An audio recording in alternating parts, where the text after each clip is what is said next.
Hello. Hey, Danny, how are you? Good. How are you? Good. It's Eric with Locales Only. I'm going to be pulling up in front of your restaurant here in just a couple seconds in a white Mercedes. Awesome. We'll see you soon. All right, I'll meet you outside. Okay. Bye-bye. Bye-bye. Hey, welcome to Locales Only. I'm Eric Hale, and if you don't know me, I'm the guy that founded Locale Magazine 14 years ago in my garage. It's been my job for all those years to tell you the coolest places to eat in all of Southern California, fun things to do so you have date nights that aren't boring, and we've talked to some really interesting people. Now we have a podcast, and we're lucky enough to call this Mercedes-Benz EQE all-electric sedan, courtesy of Fletcher Jones Motorcars in Newport Beach, our mobile podcast studio. So sit back, buckle up, and enjoy the conversation. Welcome to Locales Only. Today on Locales Only, we're going to be cruising around the Floral Park neighborhood of Santa Ana. We're picking up Danny, his wife Brenda, and their son Benjamin. They own Heritage BBQ in San Juan Capistrano, which has won a Michelin Bib Gourmand and was just nominated for a James Beard Award.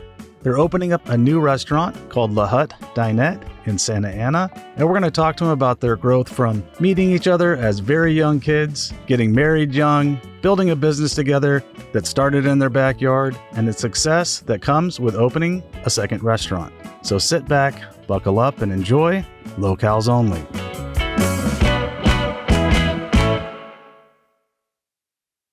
Should be unlocked. There you go. Come around the other side there, Benjamin. Trying to figure out these fancy cars. Well, this is courtesy of Fletcher Jones in Newport Beach. Beautiful. So they are nice enough to make this our little rolling podcast studio. Yeah, it's a beautiful car. All right, well, welcome everybody. Getting buckled up. Yes, sir. Today- Uber ride. A 5-star Uber ride. You better give me 5 stars. So today we're lucky enough to have Danny, his wife Brenda, and their son Benjamin. They're going to be riding with us today. We just picked them up here in Santa Ana, which we're cruising around the, I guess you could call it up and coming Santa Ana. I feel like everybody's doing something here. And we're going to be driving around talking about their culinary journey, the James Beard nominations, and the opening of their new restaurant. What's the new restaurant called? We can start at the end and work our way back to the beginning. Sure. Maybe. Yeah, it's called Le Hut Dinette. Okay. And that's getting ready to open just in a couple days here. What was the impetus behind this new restaurant? You know, we were looking for something different. Obviously, it's a whole other concept. You know, our last restaurant was a barbecue joint. Real Texas style barbecue, real rustic type of food, and this is something refined and. We wanted to create a space for our chefs to really put out what they're capable of doing, since we have a team of these really, talented chefs that are working for us. So yeah, it's just a really cool spot for us to have fun.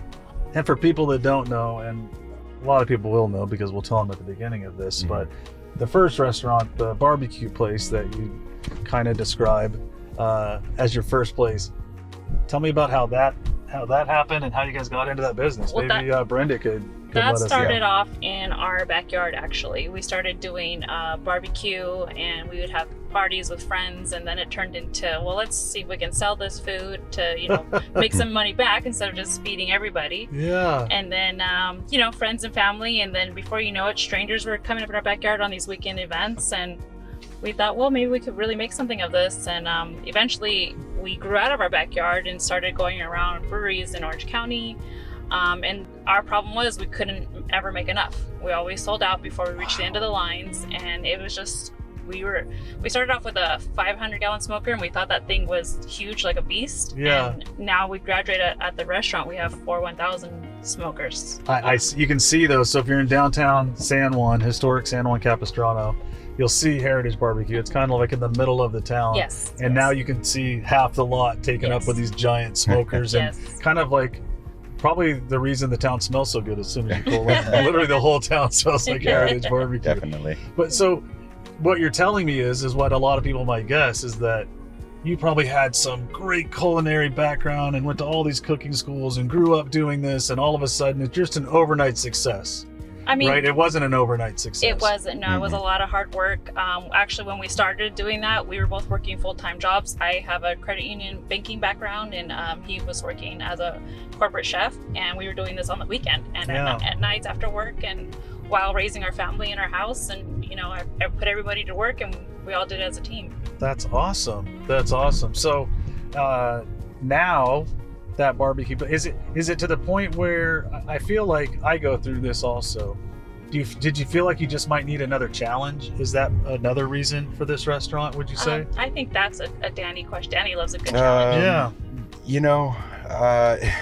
Yeah, I think we still have our hands full with San Juan, and anything that we put on top of it at this point makes things difficult. But really, honestly, it's about kind of expanding our restaurant group is what it's about. Mm-hmm. So we had this idea of going into it with some of our friends that are in charge basically of our whole team. I mean, my cousin's our general manager, my good friend Nicholas Achore, who I have worked years with in kitchens, is our executive chef for San Juan, and basically oversees our whole culinary program throughout all the restaurants.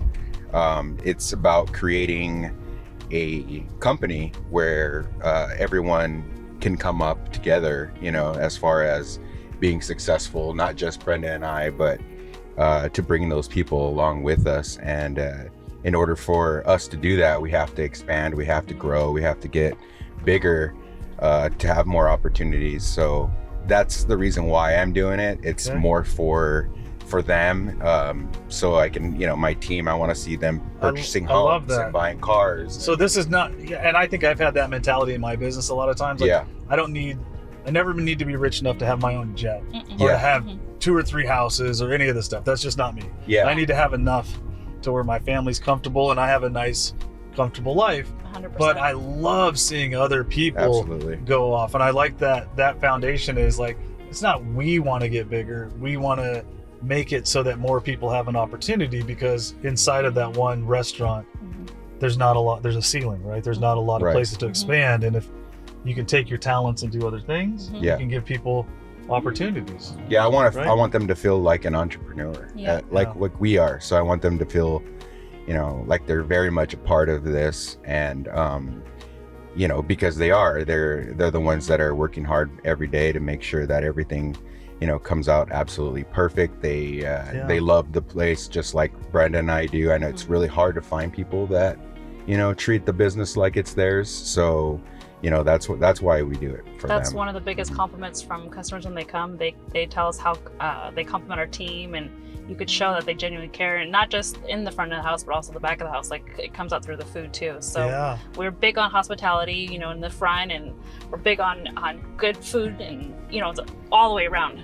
I think most restaurants, when I think about it, you have to have great hospitality, you have to have great food, and you have to have a great environment to serve that in. Right. And if you nail all those 3 things, you're going to be successful. Now, Benjamin, you haven't said too much back there. You got some entrepreneurial parents up here. Yeah, they tried getting me. Are you sure you're pretty proud of them? Has it inspired you at all, or made you think about where you want to go in life?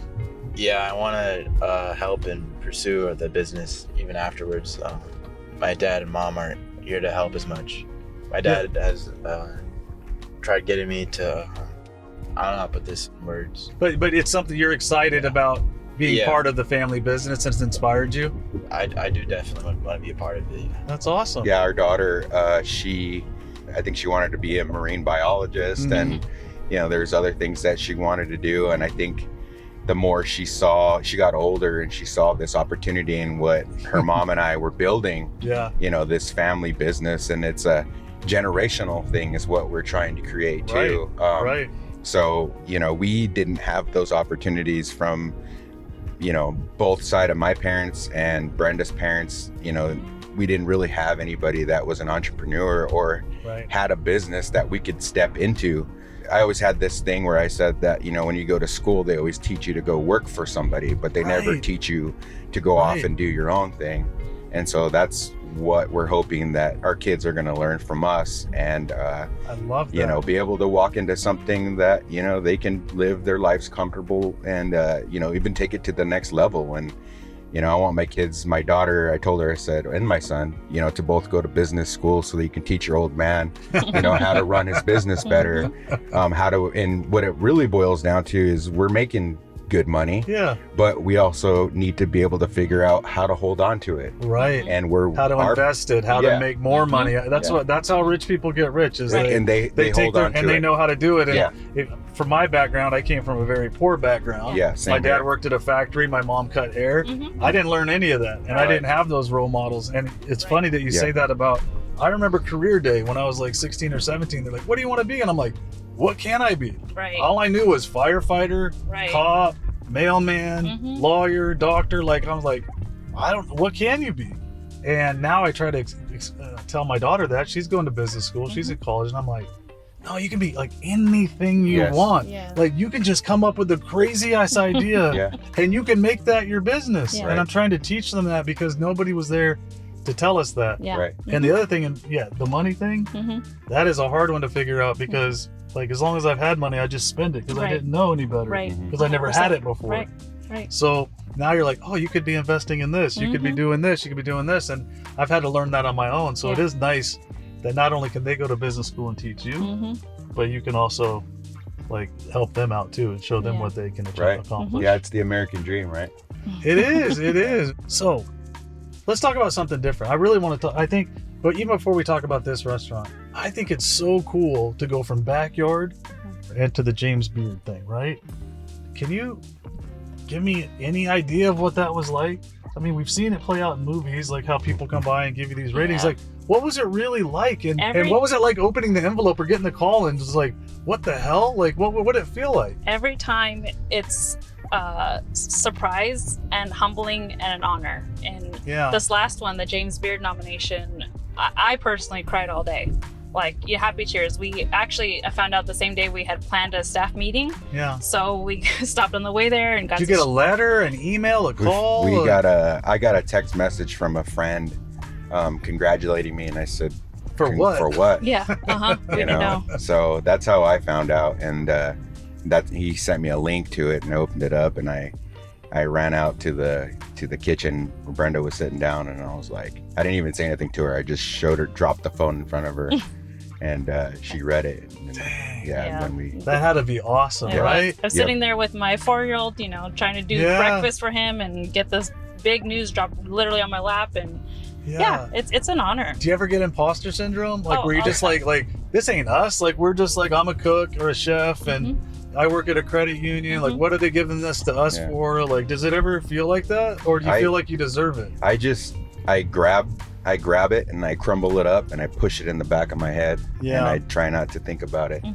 Because you know, we have so many other things that we have to accomplish, and you really don't want to you know, let things like that, you know, you never want anything like that to kind of shadow over you, right? Because it gets in the way of, like, you know, hey, I still need to run this business every day, and I still need to focus on making sure everything is. You got to enjoy it a little bit. Yes, we do. I mean, I'm gonna give you this. I'm an older, you know, I'm over 52. I'm not gonna say my exact age. I'm vain, but like, I tend to crumple things up and stuff them away too. But man, you got to take a minute and just at least put it on your own personal fridge for like a week. You know, just be like, we did this. You know, even if you're partying internally, you got to take that W. So take your flowers. A lot of times, you know, we're at the bottom line. We've had to work for everything, right? So we're humble. We're the ordinary people. Nothing was handed to us. So this kind of stuff, when it's, you know, quote unquote handed to us, it's just like, you know, you got to keep working for it, because you don't know how long anything will last. And, you know, we built everything on our own 2 feet. Nothing, again, was handed to us. So it's, you know, when we take a vacation, and it's usually a working vacation, those are the moments we celebrate. We look back and by working vacation, you mean you're going to go try food, right? Well, technically, we got to go eat some good food on vacation.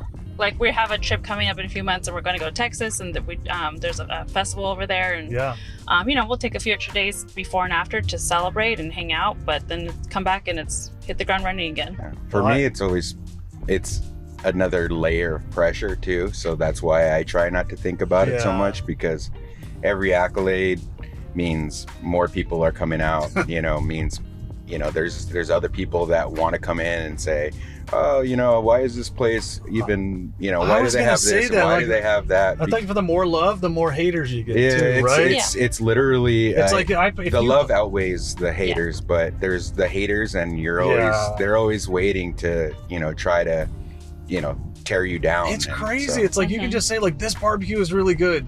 And people are like, it ain't Texas barbecue. And I'm like, who said it was Texas barbecue? Yeah. And have you really been to every Texas barbecue and this place and done some sort of like pie chart comparison? Like people just like to say that things aren't good just to say that things aren't good. It's 95% love and a little 5% hate, and it's Forget hard. those folks. Right. Yeah. It's hard to not take it personal or let it stick on the wall because we've built everything from scratch, Right. And if they knew that you were mom and pop and did this on your own and everything that you've accomplished, they probably wouldn't hate. Well, a lot of them still would because they're just crazy. And you know what? Like if you're going to Heritage and you're going there with $10-$20, and you're buying, a slice of brisket and like a piece of bread or something, because that's all you get. You're not gonna getting the full experience. You're not gonna understand because it's a symphony when you order stuff there. So if you get yourself a platter and you share it with your friends or your family, and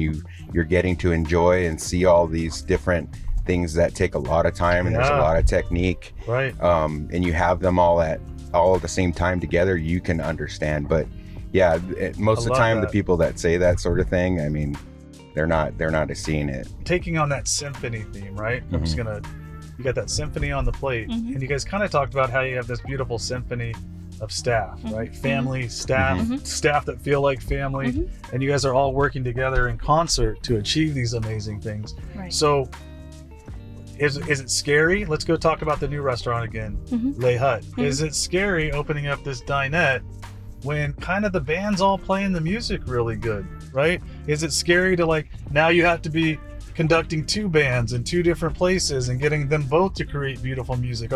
Does it get to be a little scary that, if you pay attention to one, the other one might suffer? Does that come across? Personally, I don't feel scared. No. Good. I trust my team. Good. Yeah, they if I didn't have the right people in place or a good team, at least a foundation of good people, then I might be worried. But then I probably wouldn't be doing this if I felt that way anyway, because you have to be really smart. And so, one thing that we're doing is we are being very smart about this, as in, we have a smaller staff. We're only open a few days a week. We're only open for lunch, and after a month, we're going to shift gears into doing dinner. So we'll be open for lunch and for dinner, and we're gonna gauge our clientele and see how much money we're and what the market is doing and everything else, and then we can expand to Thursdays and to Wednesdays. So we have to be strategic and precise, especially in this. This economy that we're trying to recover from right now, and prices for everything are crazy, and so restaurants aren't doing very well right now. So you have to be really crazy to open a restaurant right now, or you can just be really smart about it, or really good at it. I've always said that. They're always like, they love to teach you lessons. Like half of restaurants fail in their first year. I'm like, a lot of them don't have good food, good atmosphere. They don't, there's always a reason for that. It's not like they just fail because they fail. Yeah, we don't have investors. But there's people that crush it. There's Sidecar that kind of revolutionized the donut industry. When donuts didn't make any money, they came in and just said, well, this is how you do it. You do it really well, and then people will stand in line for these $5 donuts. Right. Let me ask you this. It's a dinette, the lei in the front. We're saying something French, right? It sounds French a little bit. It is. How are we pigeonholing ourselves? I know we talked about having different chefs doing different things from different cultures, but how do we describe it in an elevator for telling someone, like, I'm going to Le Hut, it is X food? The foundation for it is a diner, American diner. But other than that, there's no rules. No rules. So we're not going to go there for a burger or for a taco. We could maybe get surprised. Is it Is there a set menu? Is it ever evolving? So for lunch, it's gonna pretty much be a set menu, and that will be pretty much your classic American diner food. But elevated. And I hate to say burgers, pot pies, stuff like that. because I mean it's that word's been used so many times, elevated. Yeah. You know, but well, that's just, all the that means is instead of doing quality ingredients. shit on a shingle with a white piece of toast and sausage gravy, you use brioche and you use like some sausage We're that's using from some Carlo's farm, bread. right? Mhm. Carlo's bread, Yeah. same thing. Okay, got it. Tuna sandwich becomes, we got actual tuna that we sourced and smoked. We sourced sustainable tuna. We smoked it. You know, right. That's what elevated means. Exactly. Yeah. Right. So, let's go into. Well, the name Le Hut. Yeah, let's talk about that a little bit more. I'd love for you to expand on We're Le in Hut. the French Historic Park District over in Santa Ana, so it's a nod to the area we're in. Yeah, so Yes. if people don't know that area, it is, I think Hidden Gem is a very word that's hidden gem. overused. Yeah, but people know Floral Park. it's and- off the side of the 5. Mhm. You would never know it's there. Mhm. And Santa Ana was once the capital, right? It was the heart. the downtown. of Orange Downtown County. was the heart. There was Mhm. trains. It Mhm. was really the hub of Orange County. Right. Right. It was the county seat, center. which still is, but it was like it was the main place that people went. And the homes, I mean, even not in that neighborhood, Historic. there's beautiful historic Victorian homes Mhm. all around downtown Santa Ana. But this neighborhood right here is just gorgeous. It's a Yes. pocket that not a lot of people know about. You might know Floral Park on the other side, Mhm. which is Beautiful. stunning, Yeah. stunning neighborhood. If you've never been, it's Yes. worth it just to drive Yeah. down the Yeah. streets. Mhm. Not everybody at once. But the neighborhood that you guys are in, it's a nod to that because of that neighborhood. Mhm. It's Correct. up and coming too. Yeah. So I'm glad that people are taking interest in restoring those homes because they need to be preserved. These are kind of where the restaurant is. There's Carlo, who has 6100 bread, who's Mhm. doing a great job with baking right next door. And then Mhm. you guys have these 2 like Quonset huts that like Yes. match, Mhm. but they're not like your old school army Quonset hut. These are concrete and glass and quite beautiful. Mhm. So Yeah. how did you come across that? What drew you to that? And honestly, the other question too, why Santa Ana? Because it's so far away from San Juan in a way too. You know, there's Costa Mesa, there's Dana Point, there's all these other neighborhoods. So maybe why there and why Santa Ana? Well, I'll speak to way back when. Okay. Me, Yeah. Danny and I both have history in Santa Ana. Okay. I grew up in Santa Ana. We just went down a street where I'm like, oh, I used to go to that dentist. I haven't been down that street in like forever. That's awesome. And Danny was actually born in Santa Ana. Okay, so this is a homecoming for you Yeah. guys. Yes. Yes. So that's why this neighborhood. It's there's wild parrots that are in the neighborhood. So Yeah. one of our first trips down here, when we were thinking about it, I could hear them squawking, flying by, and it's just like it just triggered that memory. Yeah. And yeah, it's like coming home. That's awesome. And from the time that you were born here and the time that you grew up here, we have seen historic changes in this area. Correct. It's great that you're both from Santa Ana, but I know there's also been a lot of claims, just like in those neighborhoods you mentioned, Mhm. of gentrification, Yeah. of pushing people out. Mhm. I think, you still see in Santa Ana, which is nice. You might have nice restaurants, but you also have the stores that sell everything for the quinceañera. Yes. You still Yes. have the cowboy shops or the Sure. vaquero shops or Yep. whatever you want to Yep. call them. So Exactly. I feel like in Santa Ana, there's been like a nice mixture. They do a good job of like maintaining Mhm. the culture that's here while adding in, some different and not upgrades, but different cultures. Yes. Yeah, I mean, Um, I think that people love the fact that we're Latino too, and Yeah. we're opening up in an area that's predominantly Latino. So Yeah. I really we wouldn't call ourselves gentrifiers because Yeah. we're just helping our people see this opportunity and hopefully inspiring others in the area to do so. And we're not the first.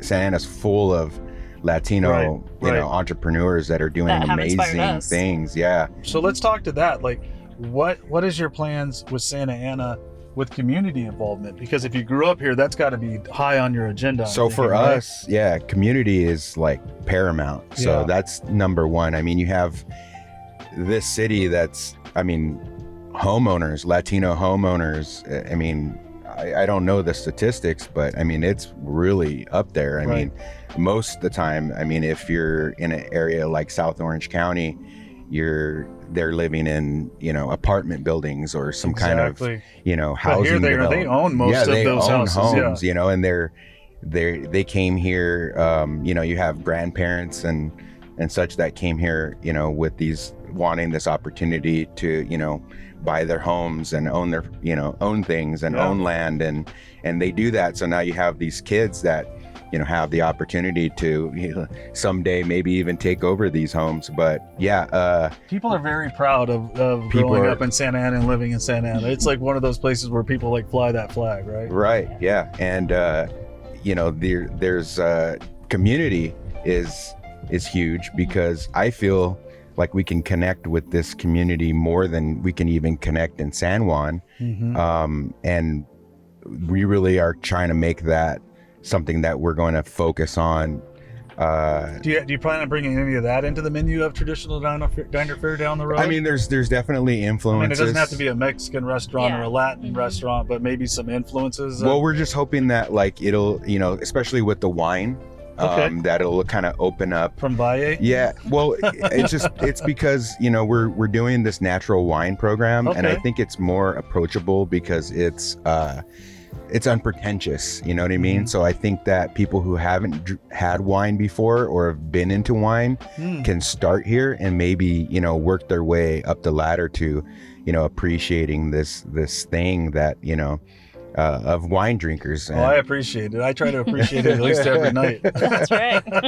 Yeah, but I mean, it doesn't get any more classier, in my opinion, than you know, drinking wine. So and there's something to that too, right? Instead of redoing what every restaurant would expect you to do, part of that is let's like open your palate to other things that exist, right? And educating, like you said, like maybe it is a winemaker's dinner or something where people start to understand different cuisines and you know, appreciating wine and stuff. I think that's really fantastic. Yeah, the wine is, you know, organic and biodynamic, so, you know, you're talking about sustainability, and it's all things that people are into right now, especially young people. Yeah. And so I mean, these the wines that we're going to be serving are, like I said, very approachable, you know, really juicy. I mean, they're meant to be, you know, glugged down, you know. I love it. So yeah, there's that, and let me ask you about the food a little bit that's going to be there. So everything is going to have the smokiness to it. Not everything. But if you have like the fish sandwich, the tuna sandwich you talked about,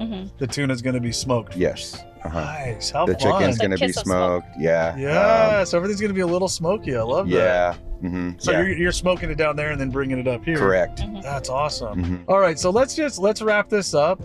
With all the people out there listening that might be inspired by your story, what would you tell some people that are maybe just like considering starting a business, even if it's not a restaurant? I would say be authentically yourself. Okay. Don't bend or change for anybody. Okay. People will see right through that. You know, you should always be yourself, stick to your guns. You know, whatever you're going to do it 100%. I love that. Do you have any advice?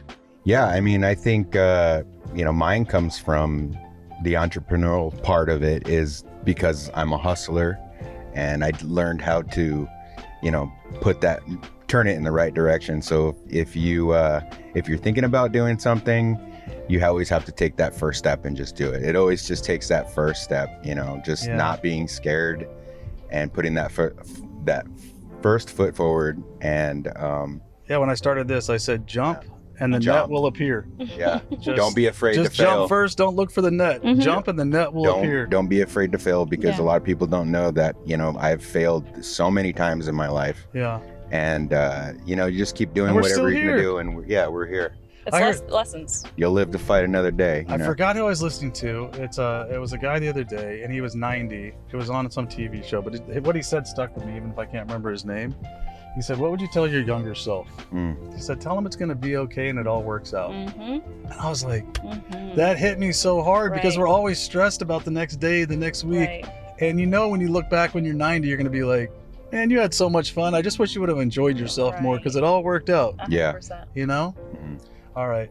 Benjamin, do you have any advice you want to add? Advice? Yeah. Any 16-year-olds out there you want to tell anything to?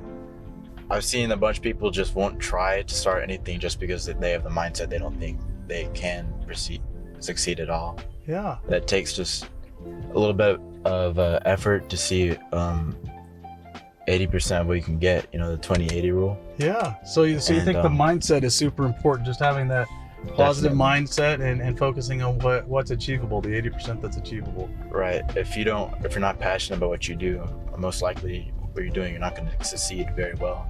My dad, he loves what he does, and I've seen him grow and since I was younger, and I can only see the business getting better as I've grown up as well. I love that. I think it's cooking too. Oh, it is cooking too. You like his cooking? Yes, I'm very glad my father's a chef. Well, we're gonna leave it right there. I want to thank Danny, Brenda, and Benjamin for joining us on Locales Only today. Thank you to Fletcher Jones for this wonderful podcast studio. Fletcher Jones, sponsor me. Yeah. I need me a Benz. A lot of people say that one. Fletcher Jones for this wonderful rolling podcast studio, the EQE 500. And thanks to everyone at Straw Hut Media, to Parker for editing this, to Ryan, to everyone there. And thank you for joining us on Locales Only, and we'll see you next time.